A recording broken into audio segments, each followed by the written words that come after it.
Yeah, if I look at my business career, I think I kind of have the liberal arts equivalent of a business career, which is to say I've done a lot of different things, and thankfully I got to this point before anybody figured out I wasn't particularly good at any one of them, but knew something about all of them. Make a note. And at some point, breadth counts. And so, I started as a finance guy. I started at a bank in Chicago, and then I got a call. I'd been there 5 years. I got a call to go to this little startup medical device company over in France. My wife and I had just gotten married. We didn't have kids yet. It sounded like a great experience. We picked up and moved to France, and I'm building a little manufacturing facility and setting up sales around Europe, and that business was sold. I joined Gerber. I come in kind of on the international side, living in Fremont and then Grand Rapids, I ran their Canadian business for a couple of years based out of Toronto, and I came back and I was in my general manager job was really marketing, essentially running marketing, and by the time I arrive at Domino's, I'm a marketing guy. Get hired into marketing. So I've done a lot of different things. I've spent half my career in international, finance, marketing, sales, manufacturing. I'm really not great at any of them, but at some point bringing it all together and understanding how value is created and how they all fit together, that becomes important. And so it's a little bit of a non-traditional path. I don't think I sat down when I was 22 and said I'm going to do banking, then medical devices, then baby food, then pizza, and I definitely didn't plot that out. But breadth of experience, it matters. I look for attitude and energy, positive energy, and there are specific areas where you're going to need a specific skill set. If you're hiring an accountant, it's probably good that they have an accounting background. But in general, my view is hire attitude, teach skills. And I am more interested, particularly when we're doing recruiting out of Grand Valley. We're looking for attitude more than kind of the specifics of skill set, because we know they're coming out, they're going to have a broad education, and we want to see achievements and accomplishments, but we know they're not going to know anything specific about our business. We can teach them that. I want somebody who's excited about what we're doing, excited about the business, excited about the opportunities there. We can teach them the skills. How I wound up in this position, as you could tell from the description of my career path, I've always been opportunistic. I didn't wake up one day and kind of have this fully formed plan for where I wanted to be, and I want to wind up running a pizza company. I mean, that never crossed my mind. I took a lot of risks along the way. I did a lot of different things. I always give early career people the same advice, which is I think a lot of people migrate towards the hot areas. They migrate towards the things that are particularly popular right now, and are getting lots of press.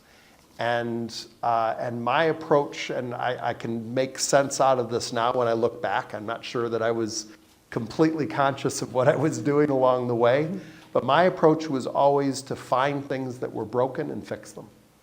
And if there was an area in a company that wasn't doing particularly well, I was the first person to raise my hand and say, I'd love to go try and fix that. And as opposed to going into the area of the company that was doing the best. And I ran our international business for 5 years, and it was not doing particularly well. When I got there, it was big, but it wasn't making a lot of money, and there were a lot of issues. And that's when I kind of raised my hand on that job. That's the point at which, I think our board of directors, as they saw some success there, started thinking, maybe I had the ability to take on, this role. And it was the first time I actually started thinking about, maybe I could do that. But for me, I think there are two fundamental career paths. There are people who become the best finance person possible, and they work their way up through finance their whole career, or through marketing, or through IT, or whatever it may be. And then there are generalists, and I'm a generalist. I've jumped around and done a lot of different things, and my liberal arts education ties into that. I'm good at kind of bringing a lot of different ideas together, and I think some strength of maybe communication and kind of setting a vision and that sort of thing. I was making a joke about it earlier, but it's true. In some respects, I feel like I'm better doing this than I was any of the jobs along the way that got me to this, because there was always somebody, when I was in finance, there was always somebody in finance better at it than I was. And only as a generalist do my skills kind of come together in a way that makes a little bit more sense. What a liberal arts education does for you is it gives you that breadth. It gives you the ability to have seen different things, to recognize patterns, to make connections between things. And that is an essential skill, particularly as the availability of information and kind of unstructured information has gone up and up and up as the internet has grown and social media has grown. The ability to start seeing things over here and connecting them to the business. What does the view of people in social media around this new product launch mean? And at what point have you kind of gone through a critical mass on opinion around there where you've either got a very positive or a negative thing going on? And asking those questions is what makes you effective, really, and ultimately in any role. And a follow-up to that, what should our audience, 80% students, do to get the most out of their education here at Grand Valley? So first of all, take some risks. If you're getting a liberal arts education, you've already taken a great first step, right? Because you've decided I'm not just going to do one thing that leads to a logical, I'm going to study accounting and I will be an accountant when I finish. It's very linear, right? But getting that breadth of experience, taking the class that you may not do well in, because that it's going to broaden the way you think about things. When we hire, we're looking for the attitude, as I was talking about. We want people to have done well, but I'd rather have the student with the 3.5 who's got breadth of experience and has tried things, has taken some risks, than the 4.0 who's been very narrow. And I'm not sure as they jump into new things that they're going to be as adept as the person who's done some things that didn't necessarily go as well. I would love to tell you that connections don't matter, but they do. And so I think it's connections with a small c, not with a capital C. So and the reason I say that is if you look at kind of the statistics, 70% or so of people get their jobs, whatever their next job is, through somebody they already knew. It doesn't mean that they had to know the CEO of a company or a board member or somebody senior in that organization. Well, there you go. But they were referred by somebody, or they knew somebody who worked in that organization. And so being outgoing and getting to know people, and I did pretty well at U of M, but I really honed my social skills while I was there, and it served me well. It really did. I was working for one of those college painting companies, and the homeowner came out. He came home from work one day. He said, hey, I've been watching you. You're working really hard. Tell me where you're going to school. Where are you studying? All the rest of it. And by the end of it, he said, you know what? We're looking for people like you at my bank. That's how I got my first job. So it wasn't that I had a big capital C connection. I didn't know this man before, but he noticed what I was doing painting his house. And I wound up working at the bank, and they paid for me to go to school at University of Chicago at night. In other words, it's very important to be at the right time. Yeah, those opportunities, what I promise you is if you bring a great attitude and a great work ethic to whatever you are doing, people will notice. People will absolutely notice. That is more special than you may think it is.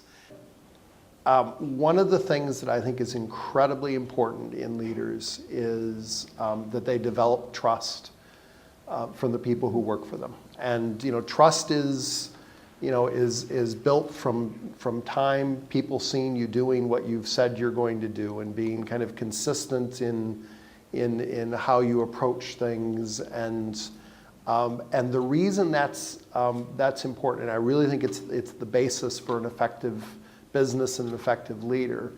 The reason is that when organizations have a lot of trust amongst all the people working there, you can get twice as much done.